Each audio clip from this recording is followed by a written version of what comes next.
فصیح کینو کی خالہ کا بیٹا تھا جسے جنم دیتے ہوئے خالہ جان کی بازی ہار گئی تھی، پھر اس کی پرورش کے لیے خالو نے رکھ دی، لیکن دنیا کسی حال میں جینے نہیں دیتی اور ان کے ساتھ بھی یہی ہوا تھا۔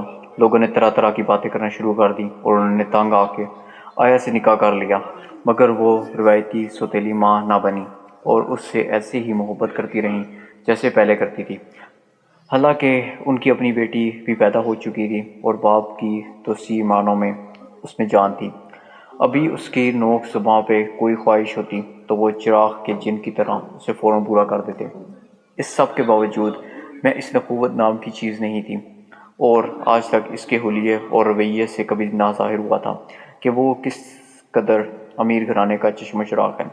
کینو اور حدید اس کے کزنز تھے اور خالہ کے گھر بھی اسے اپنے گھر کی طرح پیار اور اہمیت ملتی تھی، سب اپنے ہاتھوں ہاتھ لیتے تھے۔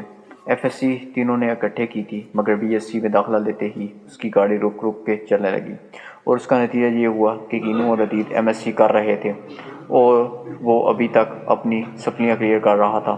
یہ نہیں کہ وہ نالائق تھا، بلکہ بلاغ کا لاپرواہ تھا، اور وہ بہت حد تک اس کے ابو اس کے ذمہ دار تھے، جو کچھ بھی الٹا سیدھا ہونے پہ کوئی بات نہیں کہہ کے ٹال دیتے۔ شاید وہ اس لیے ایسا کہہ دیتے کہ زیادہ پڑھ لکھ کے اس نے کون سا نوکری کرنا تھی، بلکہ ان کے پھیلے ہوئے کاروبار کو مزید پھیلانا تھا۔ روح کی بالیدگی، اطمینان قلب اور تسکین کا رستہ صرف اور صرف خدمت کی پگڈنڈی سے ہو کے گزرتا تھا۔ علی پھر کسی موضوع پہ کینو سے گفتگو کر رہا تھا اور ریسیور کی دوسری طرف ایک لمبی خاموشی چھائی ہوئی تھی۔ سمجھ آیا کچھ؟ اب اس نے اسے اکسایا کہ وہ کچھ کہے۔ ابھی تو فی الحال کوشش کر رہی ہوں۔ کچھ دیر بعد نہایت بے بسی سے کہا گیا، ویسے آپ اتنی مشکل باتیں کر کیسے لیتے ہو؟ وہ کچھ دیر بعد گویا ہوئی، کسی غلط فہمی میں مت رہو، یہ کوڈ میرا نہیں۔ اس نے جواباً ہلکا سا ٹھہکا مار کے کہا، مجھے آپ کی یہی کرسی نفسی ہی تو اچھی لگتی ہے۔ کچھ دیر خاموشی رہنے کے بعد اس نے جیسے تسلیم کرنے والے انداز میں کہا، اچھا یہ بتاؤ کہ آج کیا کچھ پکانا سیکھا؟ فصیح بیچارہ تو بے موت مارا جائے گا تمہارے ہاتھ کے کھانے کھا کھا کر۔